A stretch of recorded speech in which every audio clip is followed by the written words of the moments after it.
Well, hello. I believe we'll be having some people joining us here soon. I was just a couple minutes late. I apologize. And I do want to uh, at least introduce myself, though I think many of you have seen me before. I'm happy to be a guest on Family Tree Brand Life Coach's YouTube channel.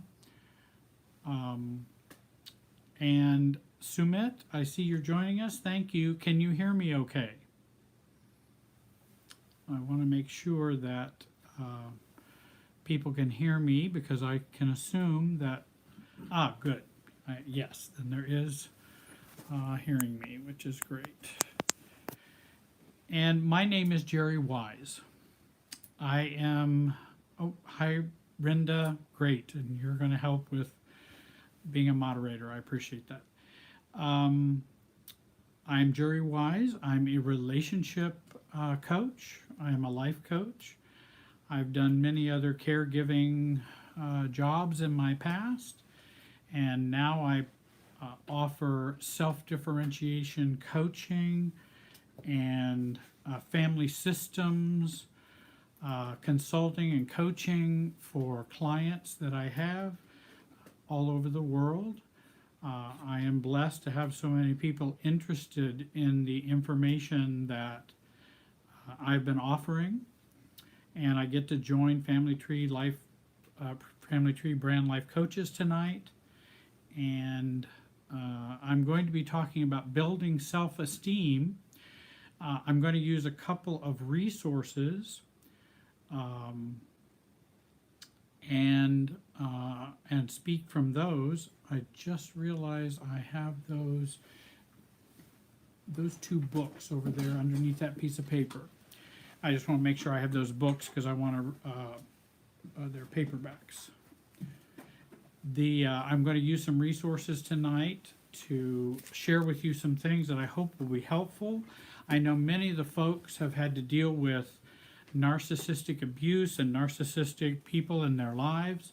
Some people who are joining us tonight may just want to learn more about growing up, being self-differentiated, using family systems in their own lives so that they can be stronger as more mature adults and have happier, healthier lives, careers, relationships.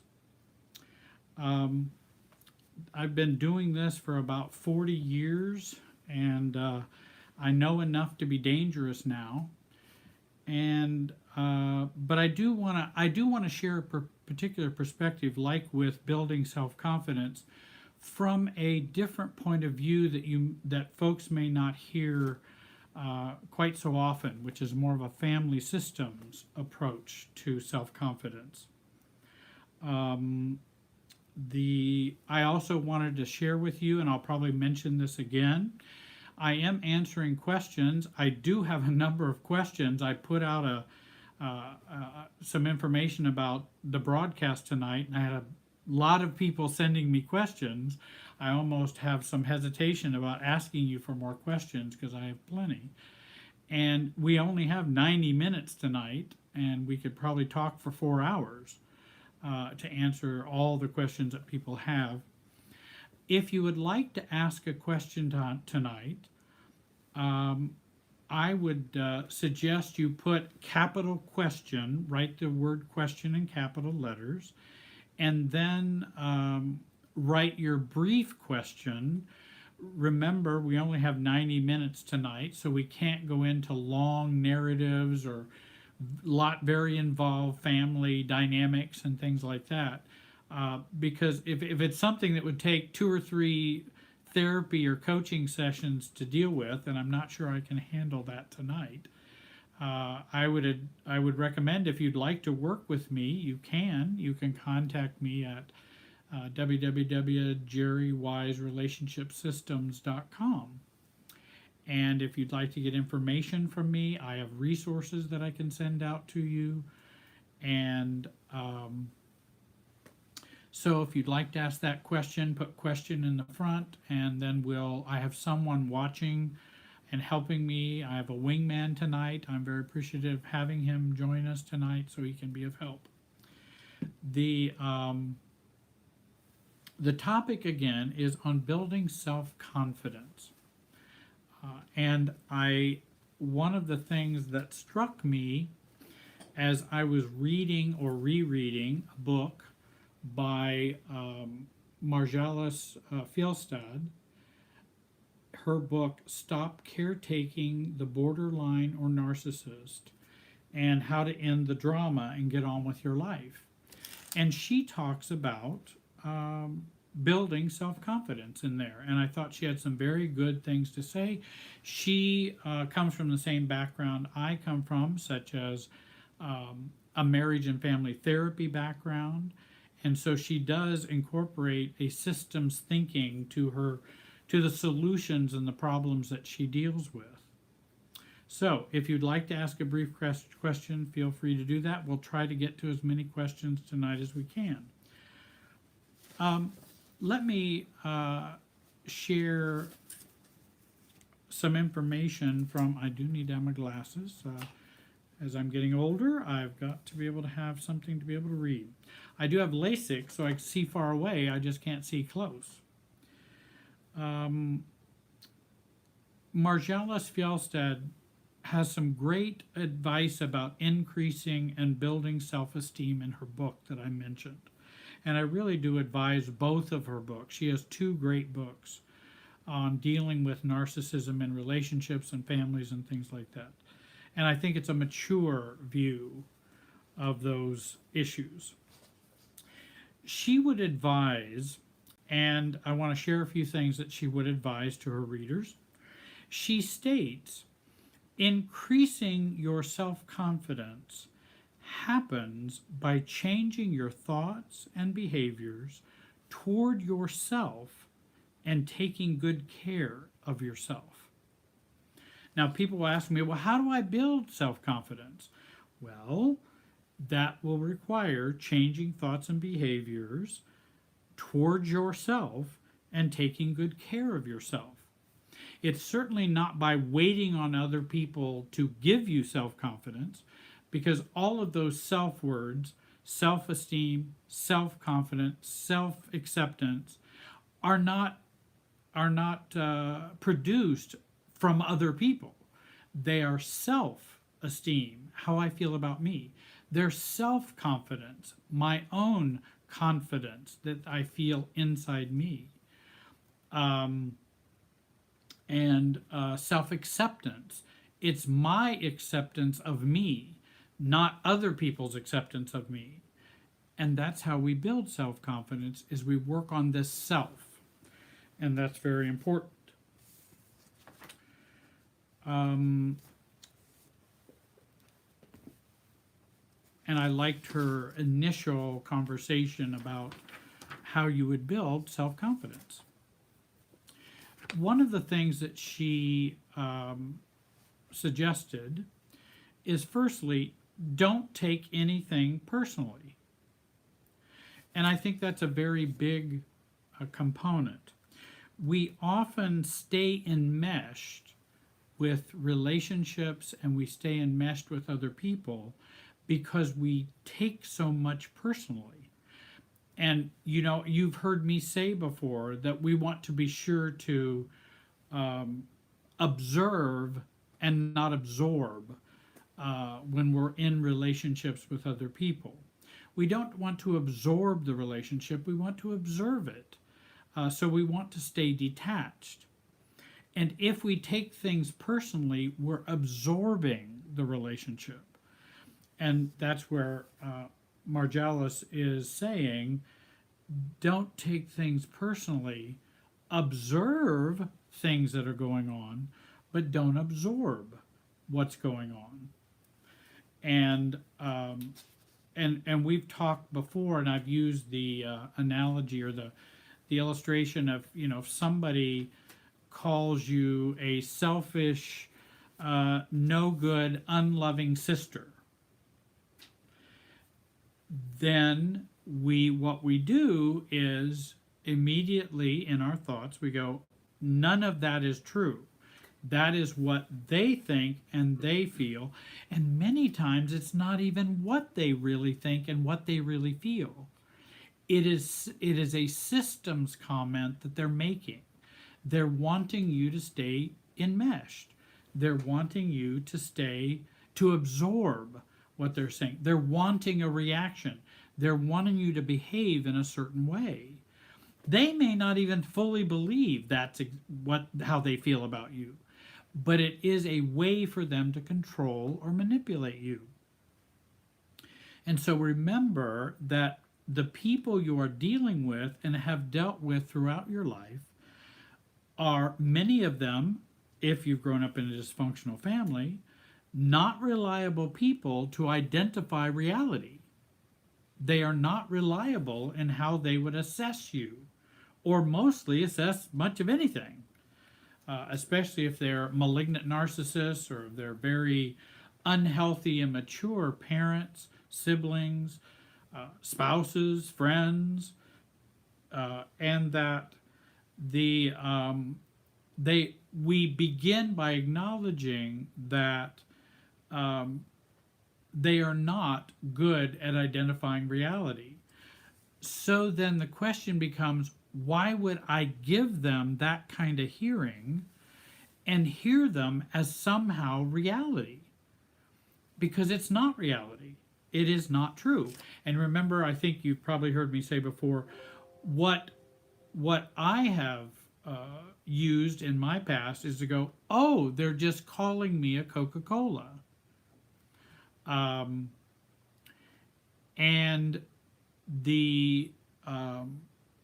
And so, because what they're saying is as senseless or nonsensical as calling me a Coca-Cola, by saying you're a bad person, you're worthless, why are you so stupid, why did you do that, that was ignorant, whatever demeaning thing they might do, that's all Coca-Cola talk. I'm not a Coca-Cola. And so I hear it as them calling me a Coke. And it helps me to not take what they're saying personally.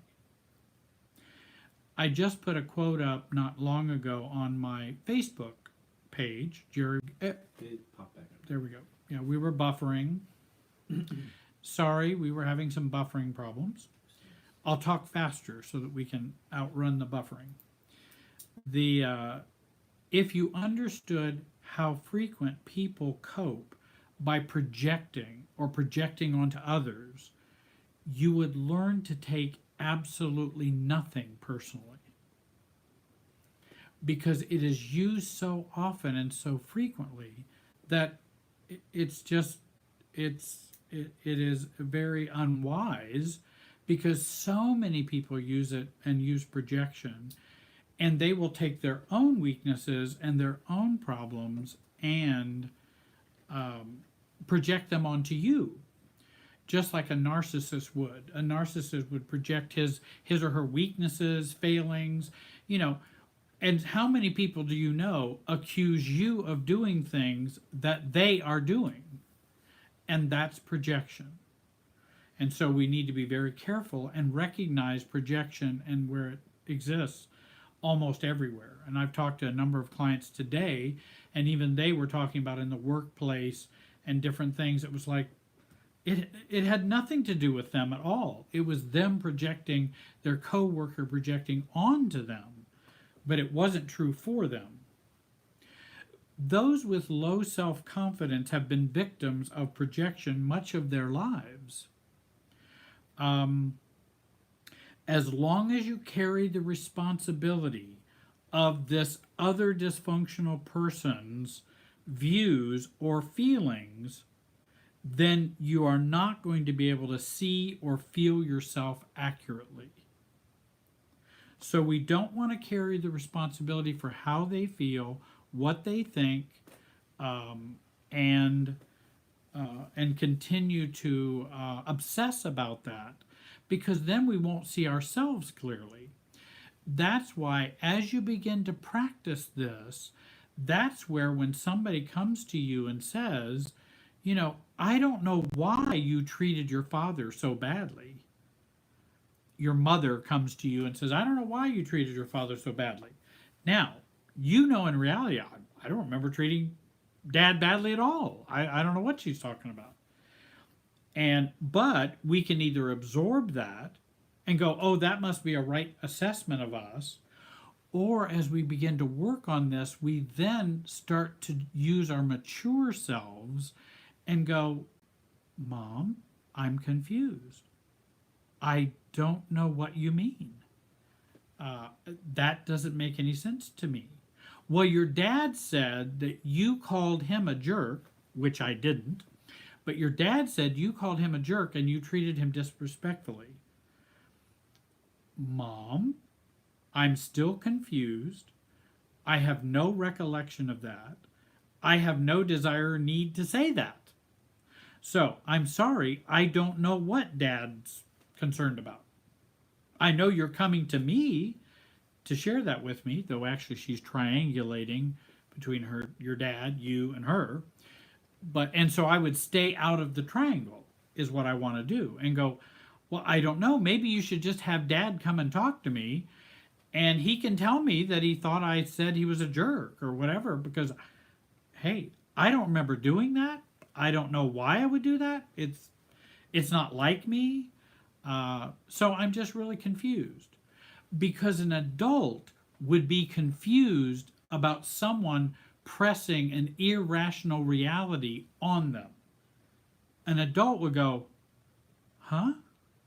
You know, I don't know what, and it's better to be in that confused state than to feel hurt, demeaned, that it might be true, upset that dad might feel that way. Heck, dad's probably felt that way most all of your life and has probably done that all of his life. So why is it such a big deal? The situation with dad is hopeless, but it's not serious. He's been thinking this crazy way for decades. So we want to minimize the importance of that, and the importance of that message to us, and go, well, Mom, you might want to have dad talk to me about that. Sounds like you were upset about that. Well, I am upset that you treated your dad badly. Well, Mom, it sounds like it did upset you, but I'll have to admit it doesn't upset me, because I don't remember doing it. It never happened. So, it doesn't upset me. I guess if you want to be upset about it, Mom, if you want to be upset about something totally crazy that dad said or accused me of, then I guess you'll have to be upset about it. That's fine. It's going to be hard for me to be upset about it because it didn't happen. And so it's hard for me to get upset. But thank you for sharing that. Have dad talk to me. And again, dad's projecting, mom is carrying the projection to you and triangulating, and then you're supposed to get all enmeshed and wrapped up in the problem and feel very bad, subservient, guilty. Why have you hurt your dad? And you're supposed to go into all of that chaos and mess. Secondly, Margellus talks about respecting yourself. And I like what she says. And that sounds very, quaint. It sounds like, well, of course I need to respect myself. Do you know how many clients I have who do not respect themselves? Do you know how many people are out there walking on the street who don't respect themselves? A good number, if not a very, very, very high number, do not respect themselves at all. They may pretend to respect themselves, but they really don't. And so she's saying, respect yourself. Self-respect means to consider yourself being worthy of high regard. And are you ready to consider yourself as having high regard? And people go, well, I don't know how to do that. And I'm going, it's not a how question. It's a when question. When are you going to consider yourself being worthy of high regard? It is a when question, not a how. And people ask me how all the time. Jerry, how can I respect myself? And I said, there is no answer to that question because it's a how question, and it's not about how. It's about when are you going to begin to respect yourself. That's what I would share with them. And in fact, the when question, though hard, is a better answer than somehow giving you 5 easy tips to respect yourself, because you're going to fall back into the same pattern if you're not going to choose to begin to respect yourself. Then all the self-help books in the world are not going to fix you. And I see Tia had a good question about what does high self-regard mean? It means you matter. We're always wanting to get more mattering from other people. We want other people to matter about us more. But the struggle is we don't matter to ourselves. That's something I can do. I can do something about that. I can't change you if I'm not going to matter to you. I can't change that. But I can change whether I matter to me. And that's where we have power. And we're able to do something about that. Are you ready to matter to you? In respecting yourself, she writes these things are a part of that process. Taking good care of yourself, knowing or identifying what you feel, honoring your strengths, understanding your shortcomings without self-blame. And that's a very important one. We're going to talk more about that. Accepting yourself without guilt, shame, and blame. That's a real tough one. Thinking about what you want, defining goals for yourself, listening to your own preferences, examining and exploring what preferences do you have? Do you like chocolate ice cream or vanilla ice cream? That's a very important question. And people go, and I ask them, can you tell me whether you like chocolate or vanilla? And they go, well, yeah, I prefer chocolate. Well, how do you know that? Well, because I've asked myself and I've eaten both and I enjoy that. That's no different than any other preferences you might have in life. Do you prefer this job, this career? You want to do that? Do you want this kind of relationship, that kind? What are your preferences? Choosing your own friends, acknowledging your needs, and protecting yourself. That's a part of respecting yourself.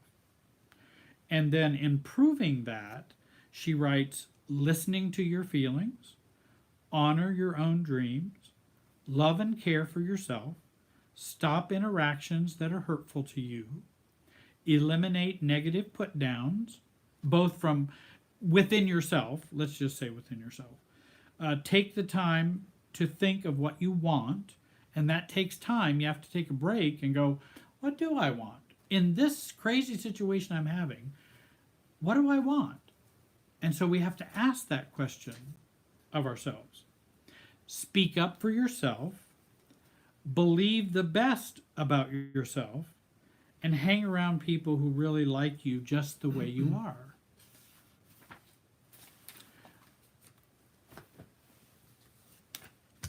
She also mentions in her book, start positive self-talk and positive actions, balance your emotions and thoughts.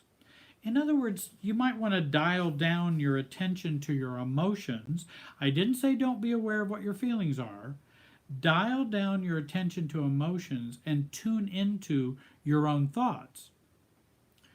Often we have been in the world of drama, chaos, emotional triggering, reactivity. We've grown up with that, and we still experience that with our family and with other people. And so we want to dial down the drama, which means we want to dial down the emotional side of things and think more versus feel more. And I'm not telling people who need to become aware of their feelings of identifying and expressing them. That's an important work we have to do. But overwhelming ourselves with feelings is not going to help us be more clear or be more adult. And as I see, Renda mentions, get out of the lizard brain. It's excellent. That's right. We have to get out of the lizard brain. And many of us have grown up with the lizard brain as leading us everywhere. Control your own feelings of feeling intimidated. That others will want to intimidate you, and again, they're looking for you to be triggered and to stay in the dysfunctional system and relationship the way it's been functioning. They don't want you to change. So they want to trigger you or intimidate you so you will carry the company line and carry the family line, stay in the family trance, stay in the relationship trance. And so I have mentioned in terms of, or I've talked about with controlling your own feelings of intimidation, give up hope, give up guilt, give up shame, give up giving them or others power over your emotional life. And so many people continue in their hope that, okay, they'll change. Maybe they'll treat me better this time. Maybe they'll be nice. Maybe I'm going to just keep hoping that they will be different. No, I can give up hope. That's okay. In fact, I might actually grow up and feel better if I give up hope that, hey, they're not going to change. Now what am I going to do? Now I can begin to take care of myself and begin to live my life. And I know that was very important for me when I began to realize my mother's not going to change. My dad's not going to change. They are not going to become the parents I always wanted. That's not going to happen. They're weak, regular human beings with their own failings, strengths, craziness, and that they're just, I turned mom into Joanne. She's just another adult. I realize we are biologically connected. I understand that. But that doesn't that is not a magical experience. And so I want to see them as another adult and treat them as such. And so I give up hope that they can be this ideal human or this person that can meet all my needs. Same way with a spouse, same way with friends. Sixthly, she says, learn self-assertion and self-focus. And I think that's very important that we learn to focus on us versus them. Keep the focus on you.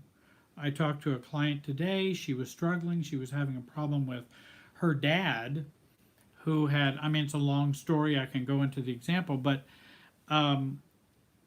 he was hurtful in what he said and said, oh, well, I think I'm going to go move to this part of the country where your half-brother is, whom that half-brother doesn't even care about dad at all. But he doesn't want to live near his daughter, who I'm talking with, because her mother has come live near them in the area. So he doesn't want to come there. He's saying, well, I'll need to go somewhere where I can be near my family. And the daughter was going, what, am I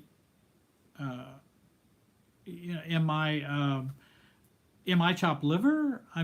I'm your daughter. Would you like to? And in fact, they had talked about him coming and living near them. He's been a great grandfather. She'd like to have him near so they can have a good relationship. And so she felt kind of hurt, and she didn't know if she should process that hurt with her dad. Now, my concern, knowing a little bit more about how dad is, it's probably not going to go very far for her to process her hurt with dad. Dad's going to go, he's not going to know what to do with that. And probably would just avoid it, or who knows what he might do. So I then said, what do you want? If we focus on you and not your dad, what do you want to have happen? Oh, well, I would like him to keep to his original plan and come move here because I think it would be great for the grandkids and et cetera, et cetera, et cetera. And I said, That's what you would want to share with dad. That this is what you want. Now, he can choose to live anywhere he wants with his stepmom, and they can live wherever they want, but you're giving him your preferences. Now, he can do whatever he wants with it. Dad, I'd like you to move here where we're at and near us. I would really like that. I think there would be many benefits. You know, but Dad, it's your choice. I mean, you can do whatever you want, but that's what I would like. Then she feels a break in the family trance, a break in the hurt, and goes, oh, well, that is really what I want. And if he doesn't want to do that, then he doesn't want to do that. And I'll be okay. But I've shared with him exactly what I would like. But I'm sharing a preference, and that's what she wanted to have happen. Now, and I see someone made a comment. You're right. Not all of us would like our family to move closer to us. In this situation, I think it probably would be a good thing, because though he's kind of detached, he's not mean, he's not bad. He can be insensitive, but he's not a bad grandfather. He's really been good in so many ways. So there are many redeeming factors for him. So it wasn't like she wanted to have her malignant narcissist dad come live near them. That isn't what she was trying to do. Then I would add some other things to Marjalis Fjellstad. And again, somebody asked me about her name, and that's how you spell it, Marjalis Fjellstad. It's kind of a, difficult name. And she has 2 books out. And then, of course, I'm using Jenny Brown's book, Growing Yourself Up, which is excellent, and a family systems approach to being an adult, growing up, strengthening your self-confidence, and things like that. So how would I, and the things that I've learned, and this is not all of them, this is just a few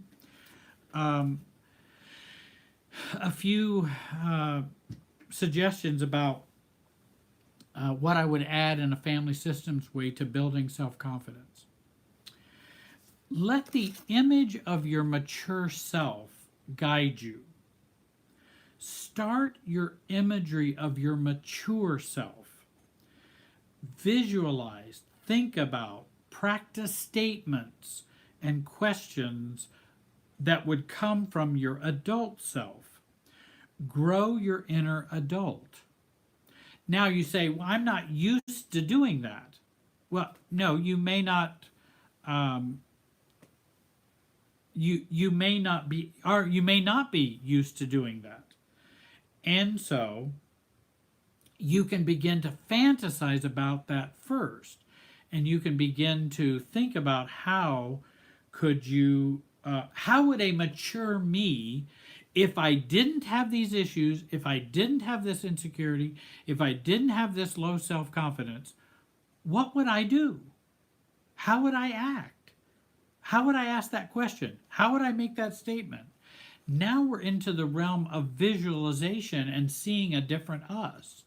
We may not be ready to jump into all that, but at least we begin to let the image of our mature self start to blossom.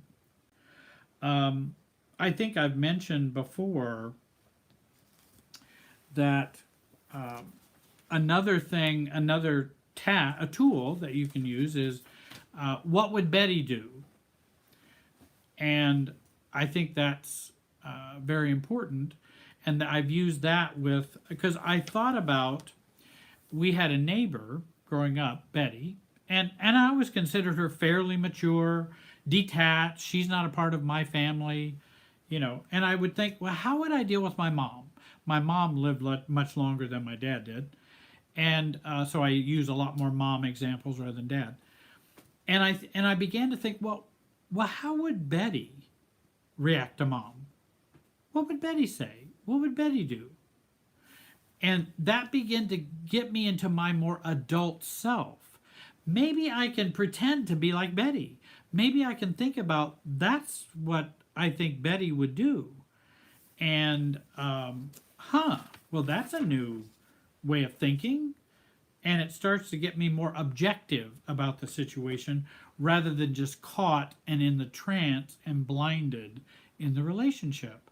I begin to see outside the box or outside the trance or outside or stay in my lizard brain and that sort of thing. In Jenny Brown's book on page 11, which I love these two quotes, one of them's by Michael Kerr, an expert in Bowen family systems. The other one's about Harriet Lerner, from Harriet Lerner. And Harriet Lerner has written the books The Dance of Anger, The Dance of Intimacy, The Dance of Connection, and she uses Bowen family systems also, much like I do.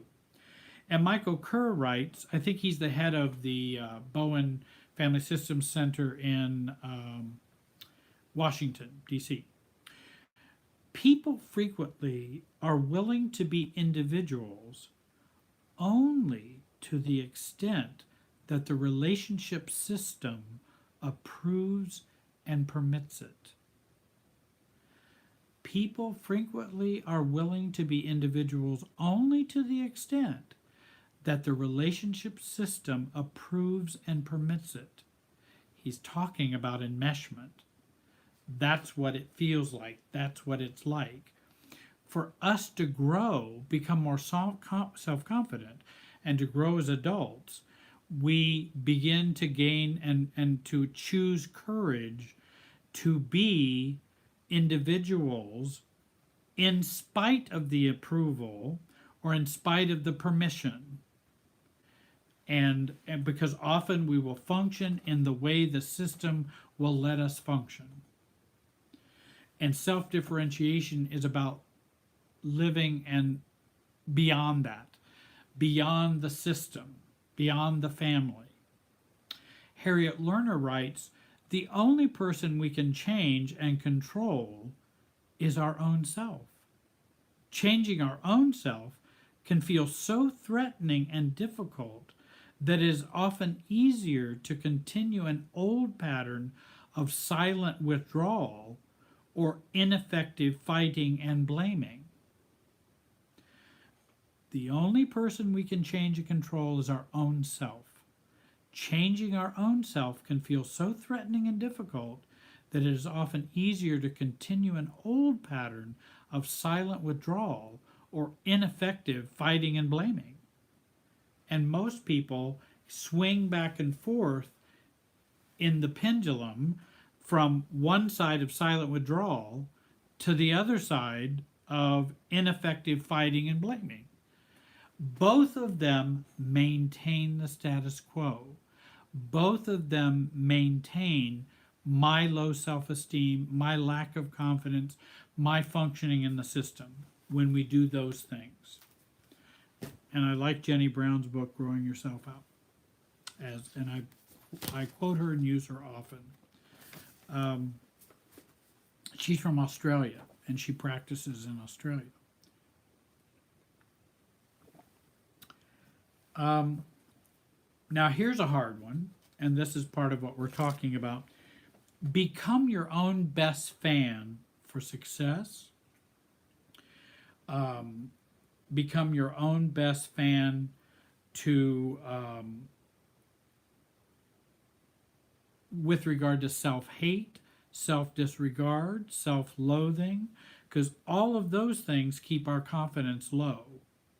And so becoming your own best fan, and I have a lot of people, there are so many people that come and they say, okay, Jerry, help me to change. I want to do things differently. Can you help me change? And I go, well, and Jerry, tell me how to do that. And then I'll go, well, I mean, there are things you can do to change, but I think it may be really difficult for you to change if you don't like you and I'm not a fan of yours. So what you're asking me to do is to be a fan of yours while you're not a fan of yours.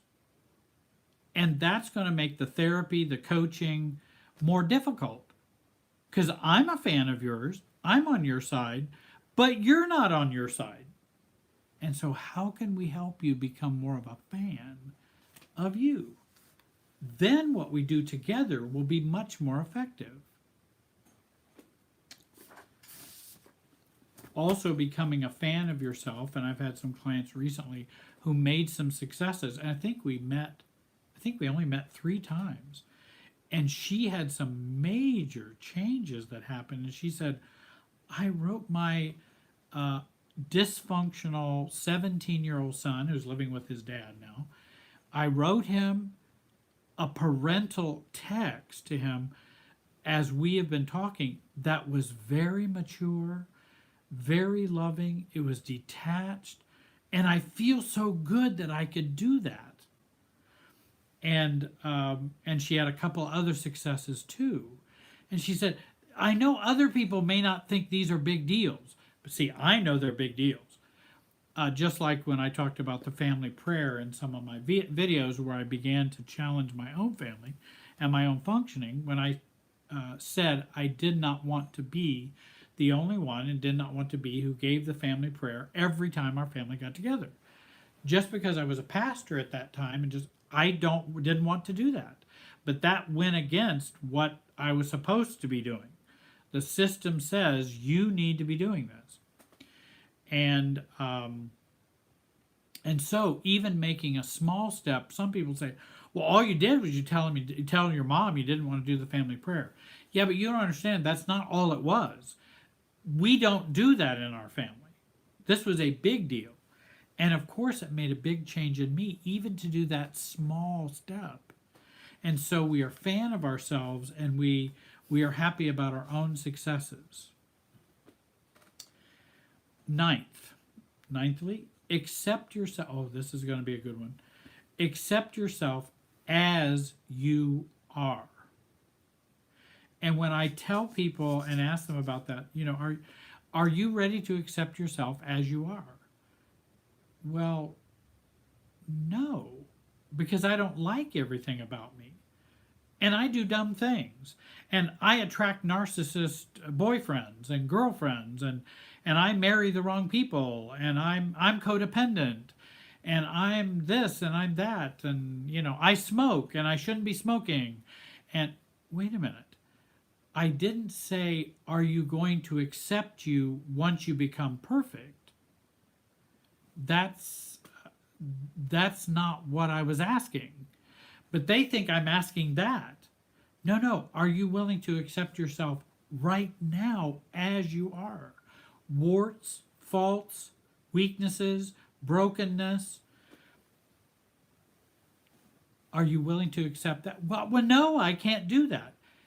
Therein lies the conflict. That's where the problem's going to be. And that's where you're going to be fighting inside yourself and will not be able to make that progress.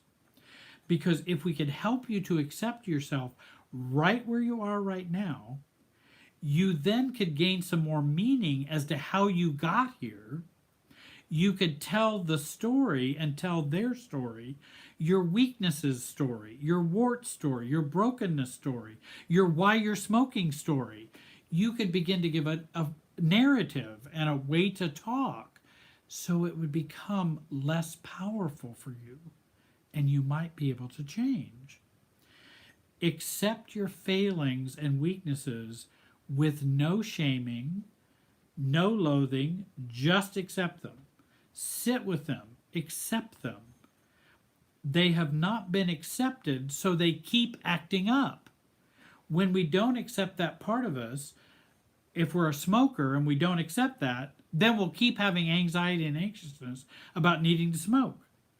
If we attract narcissists and hate ourselves for doing that, we're going to keep attracting narcissists. If we always give in and dislike and hate and not accept ourselves for giving in all the time, then we're going to keep giving in, etc. Or if we over caretake, or all of those things that we criticize ourselves for. This frees us to change and gain greater self-confidence when we are not hating ourselves. Reducing self-hate, self-put-down increases self-confidence. I have people that ask me, Jerry, how do I start? What do I do? And they're waiting on me to tell them how to change. We don't realize that you've not been waiting on me. You have been waiting on you. You're not waiting on Jerry, a therapist, a pastor, a coach, or God, or others, or friends, or spouses, or partners, but we're waiting on us. The bad news is we're still waiting on us. The good news is that we can show up for us, and that we're who we've been waiting on. You've been waiting on you. And that's the good news. And that can make a big difference. Now, does that mean coaching, therapy, other kind of help doesn't help? No, of course it helps. And we do need people to help us and guide us in those kinds of things.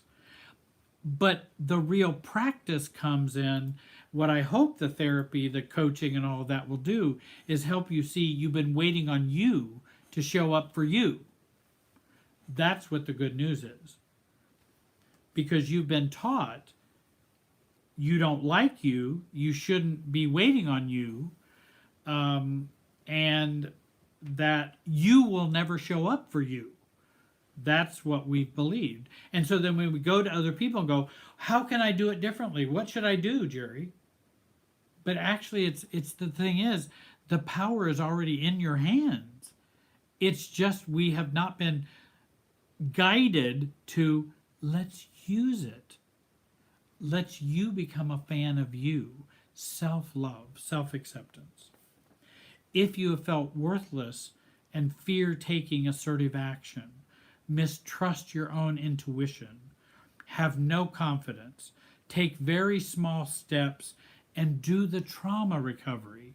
If you've really been beat down in a dysfunctional family and you've had all kinds of problems, take very, very small steps, and then you might want to get some help with some trauma recovery. I think that would help to get you started on that road. Even taking the step to go talk to someone, taking the step to go to a recovery group, taking a step to get a sponsor, taking those steps, those are worthy of your success and being a fan of you. Hey, I went to an ACOA meeting this week. Can you give yourself some credit for that? Rather than what many would be saying, well, I should have done this a long time ago. What's wrong with me? And I only went to one meeting. I should have been going to 3 meetings. There comes that old negative part of us to destroy the success that we have had and what we've done well. Those who have experienced these intense feelings are like someone who suffers with malnutrition. We need to feed them very digestible food in small amounts. Their systems cannot handle normal portions or regular food. Take small steps in healing, which is self-loving. If you're really wounded, you accept that. Okay, now what small step can I take to begin to show up for myself? And then I've even implied this already. To increase self-confidence, deal with perfectionism. And of course, you've heard my motto before, which has really been a big help for me to make small changes and have some successes. And that quote is, anything worth doing is worth doing poorly. Get support and guidance for doing things in a mediocre way or an imperfect way. Perfection will mess with ACOAs, adult children of narcissists, people who've grown up in dysfunctional families. Perfection will be a killer, and we have to work on our perfectionism. Find a sponsor, a coach, a therapist, a spiritual guide who has maturity to walk with you to build your self-confidence. You might find a therapy group or a recovery group, and hopefully that would be a help to you. Now, I want to get to a few questions. You're probably tired of hearing me already, but Oh, is ACOA meetings for codependency? Yes. And in fact, ACOA meetings are often ACOA or ACA, depends on how you say it, but it's adult children of alcoholics and dysfunctional families, adult children of dysfunctional families. And that would include codependency because the 12-step program, all of them, NA, AA, all of them are for the purpose of focusing on yourself and growing yourself up and recovering from your low self-esteem and low confidence. And the 12 steps is a good process to learn to build confidence. And if you work, you might read through the steps, you might read through the big red book for ACOA. There are CODA groups, codependent anonymous groups that are out there. I don't think there's as many of them, but they're starting more. I have even heard they have begun to start having adult children of narcissists meetings. You can do meetings online, but again, you're looking at how do I begin to build my self-confidence? And the 12-step is a pathway to do that. Someone asked, any advice on how to become part of my family again? Well, I don't know how you did not become a part of them. One of the things I would do, if you want to become part of your family again, then you might want to consider getting a coach or someone who could help you with family dynamics. You might want to read Harriet Lerner's books, Jenny Brown's books, Andrea Schara, Schara books, because they're going to talk about how families operate and how they operate emotionally. Because if you have that information and you can see your family more from an aerial view, then you have a better idea of what steps to take to begin to become a part of your family. I like and again, I don't know your situation and why you haven't been a part of the family or what problems have been there. But I think starting out with,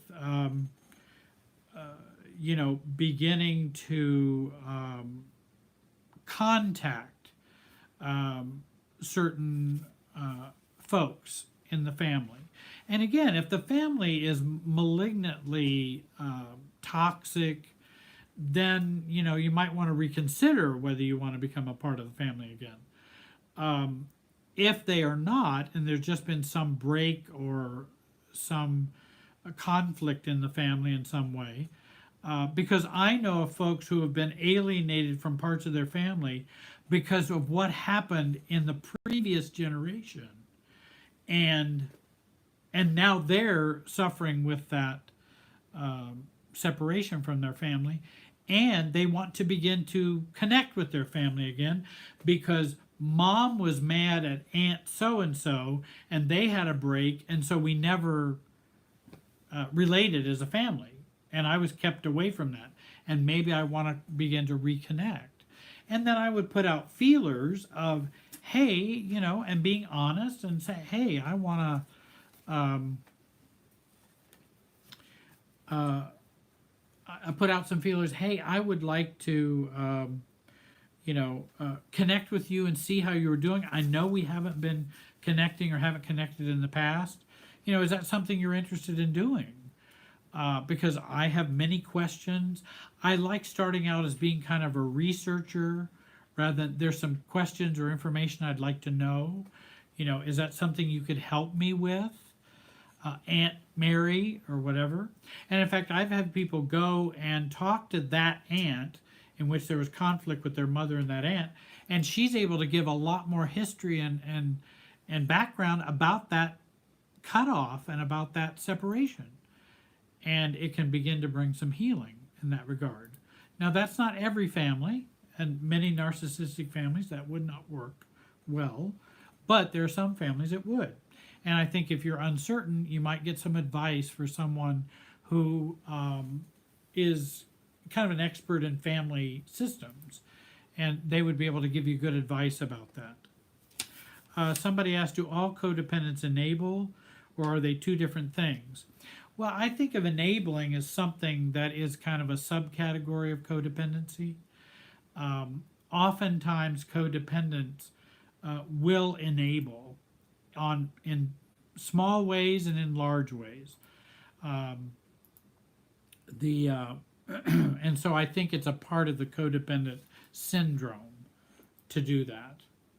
Because whenever we're over functioning, whenever we're people pleasing to a great degree, we are often going to get caught up in enabling. And we can enable bad behavior, we can enable addictions, we can enable financial problems, we can enable, all kinds of things. And so it doesn't have to be just addictions that we enable, but we can enable bad behavior and that sort of thing.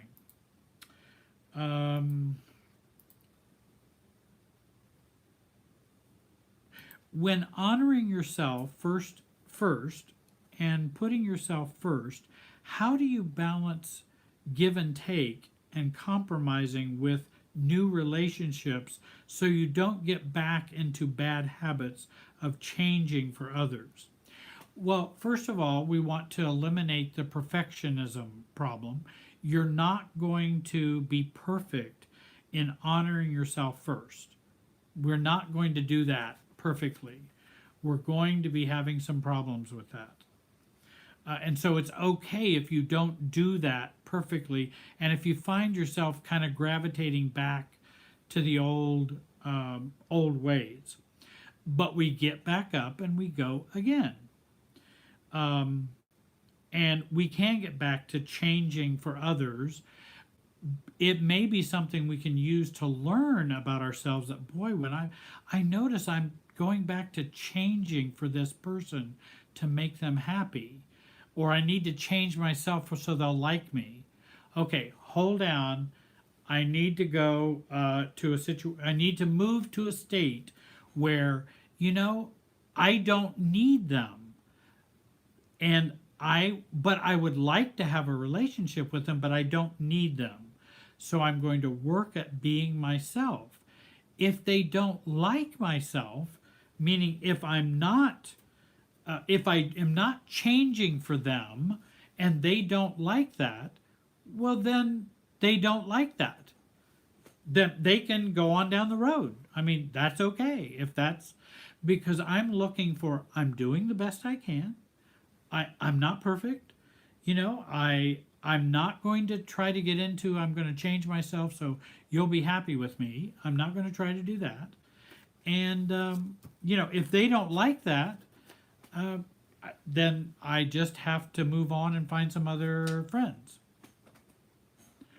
My former spouse, who has raging NPD, narcissistic personality disorder, makes many passive-aggressive remarks to my adult daughter, knowing she will deliver the message to me. How do I put a stop to the continued cruelty? And that's a good example. I mean, that's a good dilemma that a lot of people find themselves in. Well, first of all, you want to reduce and get out of the triangle, that when the daughter delivers that message, you can say, we'll call her Mary, the daughter. Is there a reason you wanted to share that with me, Mary? Something that your dad has said, or whatever he's doing? I'm not sure why you're telling me this, Mary, what your dad has said, because you're an adult, Mary. Your dad's an adult, and I'm an adult. I'm not sure why you're giving me this information. Because Dad said da-da-da-da-da. Well, I'm still uncertain why you want to share that with me. Is there a reason? And you're right. The adult daughter, ends up being kind of a flying monkey for the spouse. Though I would be careful about calling the daughter a flying monkey to her friend. I'm not trying to shame her or guilt her. I'm just trying to understand, why are you saying that to me? Mom, I need to tell you that Dad said you never did this when you guys were married. Okay. And I don't know what your point is, Mary. I don't need to defend myself because it's easy to start getting into defend. I'm going to defend myself. That will only keep the thing in place. I want to make a change from it. I don't want to keep it in place. So I go, can you tell me what, um, what's the purpose of you sharing that with me? And they say, well, I just thought I would tell you what Dad was saying. Well, what we could do, Mary, is if I want to know what Dad is thinking or saying, I will ask you. Would that be okay? Oh, okay. Because that's how I prefer to do it.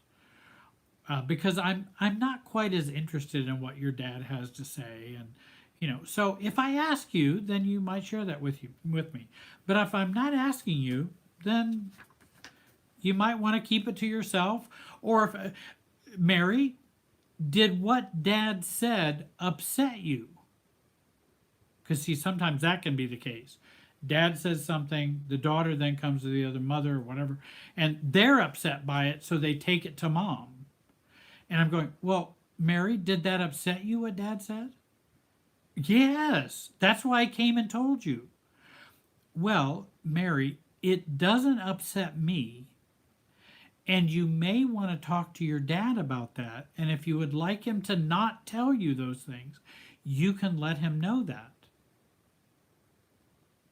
But I'm not upset by it because I don't care what your dad thinks. I don't have to say that. I don't have to be mean or biting. I just need to be self-differentiated. That you can be upset about, Mary, but I'm not. I'm sorry you heard that from your dad, and I'm sorry he said it to you. Do you know that you're in control of what people say to you?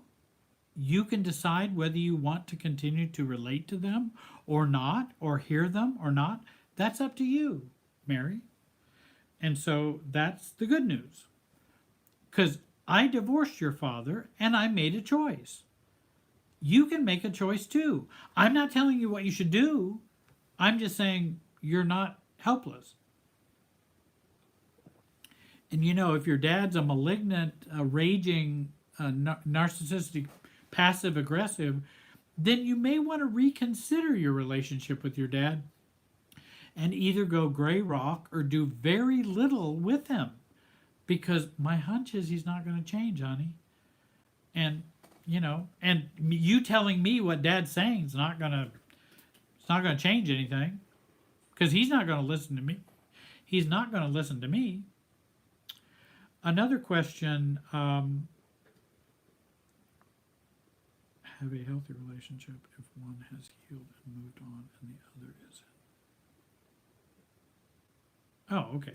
Can two people who have been in a narcissistic relationship have a healthy relationship if one has healed and moved on and the other is in the beginning stage of self-awareness or their journey? Well, I believe that's possible. I would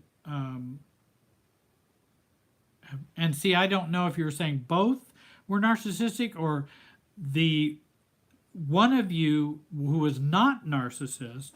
Well, it looks like in a narc relationship, have a healthy relationship. One is healed and moved on, and the other is in the beginning. Okay, so the narcissist is in the beginning stage of self-awareness or journey. Well, I might wonder how much of a narcissist they are if they are in a beginning stage of self-awareness. They might be. It's a little harder for narcissists to have self-awareness.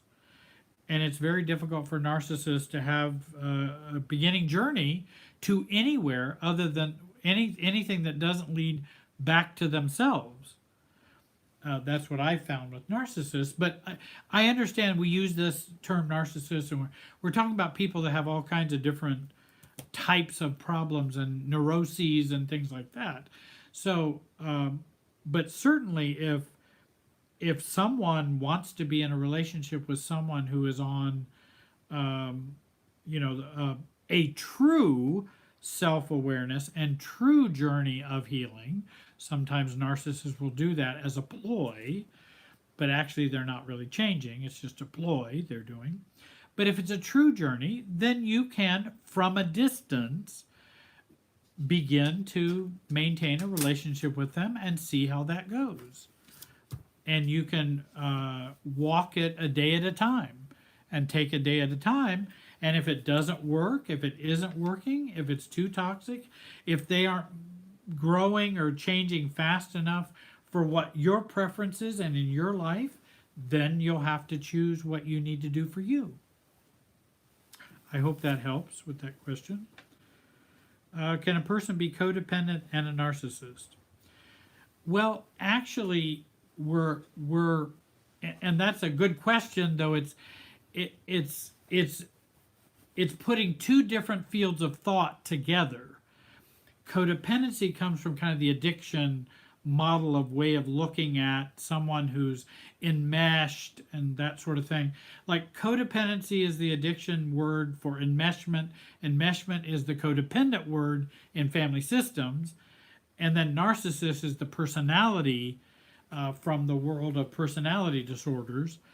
I believe that the thing is, here's my problem with codependency and narcissism.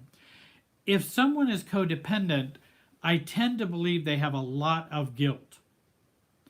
If someone is a narcissist, they don't have guilt or very much guilt at all. So I'm kind of, if someone actually is a codependent and has a lot of guilt, then I might want to relook at their narcissistic label. Because again, codependents operate out of a lot of guilt and shame. Narcissists don't. They don't feel guilty. They don't feel, there's nothing to be guilty about. It doesn't matter. People are just pawns. I mean, they're not going to be dependent on somebody else. They may want to manipulate in a dependent way on somebody else, but that's different than dependence like a codependent. So I hope that helps kind of explain that just a little bit. Let's see here. I've got some questions. I might be able to. And there were a couple of. Oh, I had there is one I wanted to read. Someone sent this to me and I thought it was great. Question: how do you build self-confidence if you are annihilated and obliterated and cannibalized and don't have a self and are super tired and too old?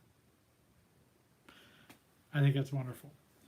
And again, cannibalized by your family of origin, obliterated, annihilated, yourself is annihilated from your family of origin. And then this person gives an answer. Step 1, lower your expectations of yourself and everyone. See everyone as incurably insane. Step 2, you keep calm and enjoy your life anyway. I couldn't say it any better. I know who sent that in, and that's I like what they have learned.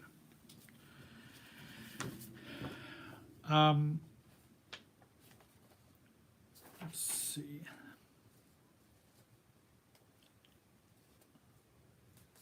That's anxiety.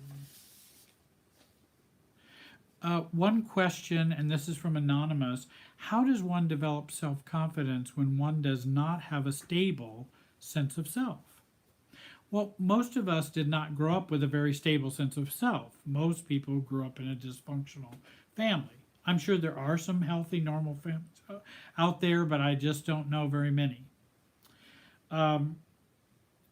Become your own best fan. Accept yourself. Love yourself. Ask this question: if I accepted myself and loved myself, what would I do? And that's a great question. What would I do? and explore what are the downsides to accepting yourself and having self-confidence. What are the costs involved to having self-confidence? I remember in working through my guilt and enmeshment with my mother.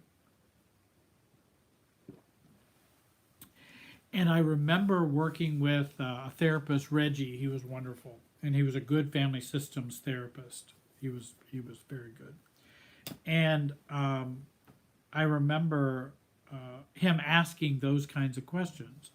Well, Jerry, in regard to your family or your mother in particular, if you accepted yourself and loved yourself and did not feel any guilt with regard to your mom, what would you do? Well, that was a whole new way of thinking. I'd never thought of that.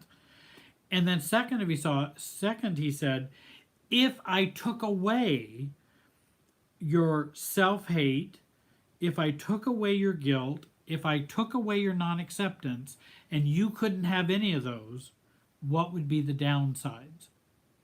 And I was able to recognize there were a number of downsides. First of all, I would end up having probably a confrontation with mom. She would not be happy with me. The family would not be happy. Being myself would not be okay. I would have lots of resistance from other people. And that's when he was wisely saying, well, maybe you should just hold on to your lack of love and lack of self-acceptance because it's working for you. When you want it to not work for you, then you might be ready to challenge that. But never forget, your problems are a solution. And that's another way to build self-acceptance. Your weaknesses are a solution. Let's take a common one. Okay, if I'm a smoker, and everybody goes, I wish I wasn't smoking. Doctor says you shouldn't smoke. Everybody knows you shouldn't smoke. But I find myself smoking. I just can't quit, right? And it's just a weakness I have, and I can't seem to get over it. I don't know why I'm so stupid. I'm an adult. I don't know why I don't just give that up. What if we looked at it as, how is smoking a solution for you? That's a much more loving, self-accepting, caring way of looking at that versus how awful you are for doing it. What does it solve for us? And what are the downsides if we stop it? What will happen? And can we work through those, resolve those, and then we find smoking disappears because we've resolved the reasons why we need to, rather than just criticizing ourselves. So those are some ways to think about self-confidence. Let's see here. There were sometimes people will ask questions, and I do apologize. They ask questions, and I'm not sure who's the narcissist, and kind of give, when you ask a question, kind of give a little bit, what's the problem? What's the rub?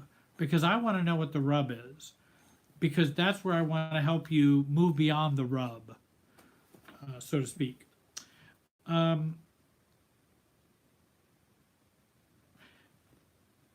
Someone wrote, thanks for your precious advice. My question for tonight is how to become financially independent from narcissistic parents when my family is about self-insufficiency and loyalty to poverty, not suppressing your parents, guilt trips about wanting to shine or do well. And they asked me if I could address that. First of all, we want to resolve and work on the enmeshment that we have with our family. Learn about enmeshment so you can see it and you can see how it works in you. So understand the enmeshment. Understand the downsides of de-enmeshing. What if you detach yourself? What if you did something different? What are the downsides? Examine those. so that you can fortify yourself with strength to be able to do more de-enmeshing. And that means also expecting, well, first of all, not expecting them to change, and for them to also have resistance to that. Go through the 3 stages of resistance as each of them intensify. And as you go through those 3 stages of resistance by saying no or doing something different, then the family tends to accept a newer you. If they don't, then you have to reconsider your relationship with the family. But oftentimes, if we will hang in there and stay in there with the, why are you doing this, Jerry? Stage 1. Stage 2 resistance, you really need to stop doing this. That's stage 2. And then stage 3 resistance is stop or else, Jerry, is stage 3. If we can go through all 3 of them, then the system will rebalance itself with a new Jerry who's a little different. And that's what I train and help people to do. Break the family trance by choosing what you believe without trying to change them. They may have those beliefs, but those are not mine. Well, I'm looking into mom and dad or whoever, I'm looking into getting a job, and actually it pays really well. And then, of course, what are they going to say? Oh, well, you won't like working there. That'll be too much responsibility. Oh my gosh, you need to just look for something a little more. And then you say, you're probably right about all that, but I'm going to go check out that job, and I'd just like to have that job. So I accept that they're going to have their views, and I accept that I'm going to have mine. And I don't need to do it in a belligerent, reactive, or mean way. And let's see, break the family trance. And that's about enmeshment.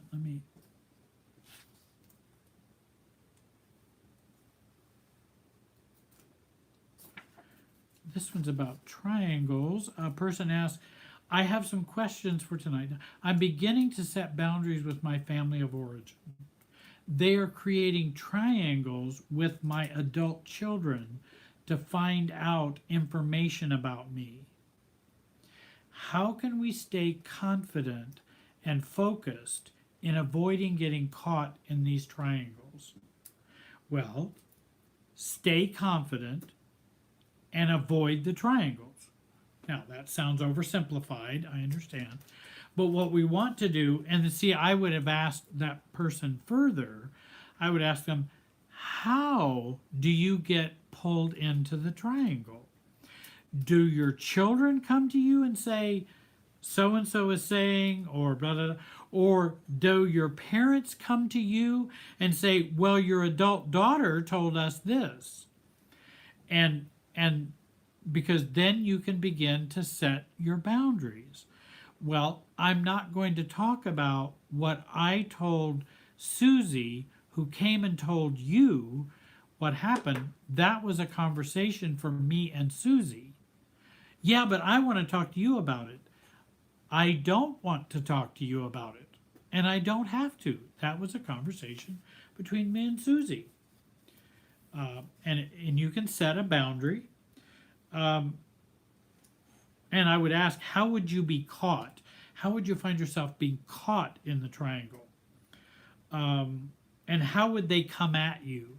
Because if I know how they would come at you, I'm understanding the system better. And then you practice your responses. Again, if this was all happening and you are Betty, who's next door neighbor, who's fairly mature, what would Betty do with your adult children, with your parents, or your family of origin? What would she do? And again, I would go, well, that's interesting. I didn't know Susie told you that. Well, I want to talk with you about that. And why is it that you want to talk to me about that? That was a conversation I was having with Susie. I'm not trying to have a conversation that I've had with Susie with you. That's the triangle. I don't want to do that. Now, if you have any other questions, Mom, that's fine. You can ask me. But I don't want to have that conversation. And again, they're going to, usually when there are triangles, there's usually a need to defend. We feel a feeling that we need to defend ourselves. And so we want to really resist defending ourselves. If I tell Susie, my daughter, that, the family can be crazy at times. So then she tells the family of origin, or they try to find out, what has your mom said about us? Well, she just says they're crazy at times. And then the family comes to me and says, Jerry, were you telling us that we are crazy at times? Well, I have an answer for that, but that was a discussion I was having with Susie, my daughter. And I don't want to have that discussion with you. Are you concerned about how I feel about you? If you'd like to deal with you and me, then okay, what concern do you have? Do you think I'm crazy? No, I don't think you're crazy. I think you can act crazy at times, but I can too. I'm a part of this family too, and I can be crazy as well. Now we're talking one-on-one between her and me, not what Susie told them, which they came to me about. Now we're having a one-on-one conversation. And that's what we always want to aim towards. And that here's another question that I would use. What would I say or do if I didn't care? That helps with self-confidence. It helps with looking outside the trance. That's one of my answers to the questions that someone asked. Let me see if there's, we're starting to run out of time. And though I think this last one might be a helpful, and I have several I didn't get to tonight, and I apologize.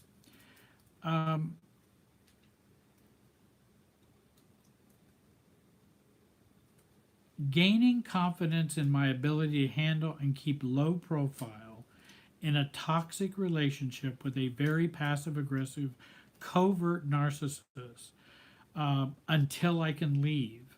I've been gaslit and beaten down in this for 10 years, 10-year relationship, but I'm not in a financial place where I can leave right away. How do I keep sanity with the person who's making me crazy?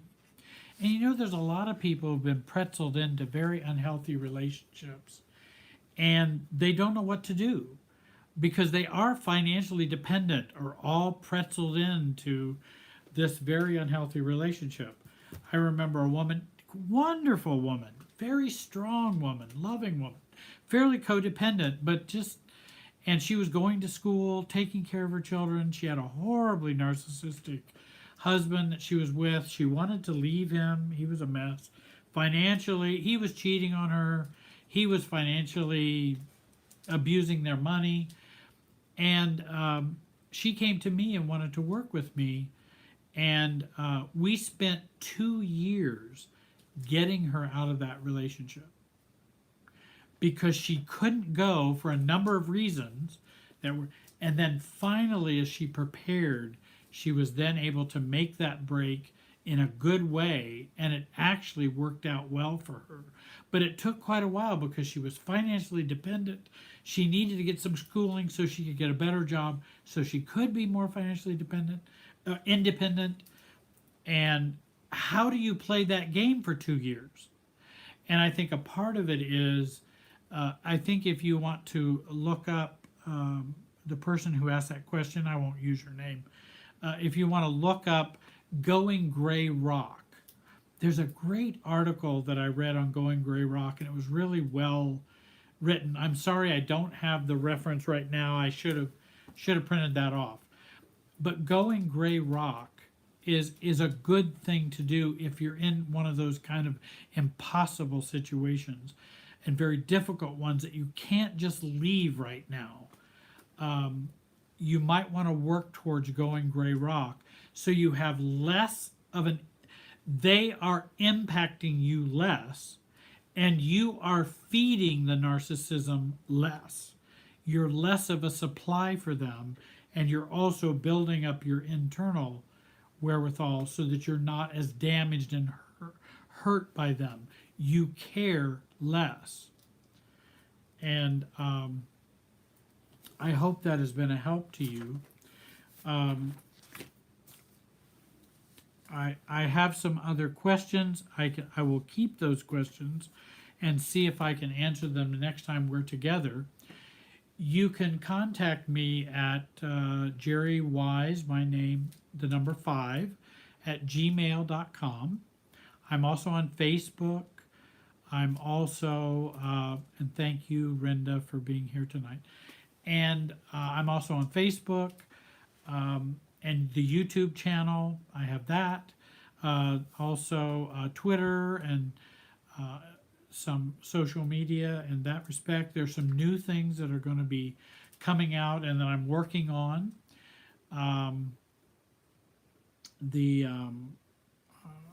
I want to thank all of you for being patient with me tonight and hearing me yammer and talk all evening. I hope it was a help to you. I wanted to share some helpful things that can change your way of thinking. I know not everything I say is helpful, but I hope there were 2 or 3 things that were a help to you in ways that you hadn't thought of before. And I appreciate my help tonight that I got. And I do appreciate the venue and Family Tree Brand Life Coaches. If you're looking for someone to work with, I do see clients all online. And again, that anywhere someone speaks English, I have worked with them. I want to thank you again for joining me tonight, and I wish you all the best. I appreciate you watching tonight. Take care.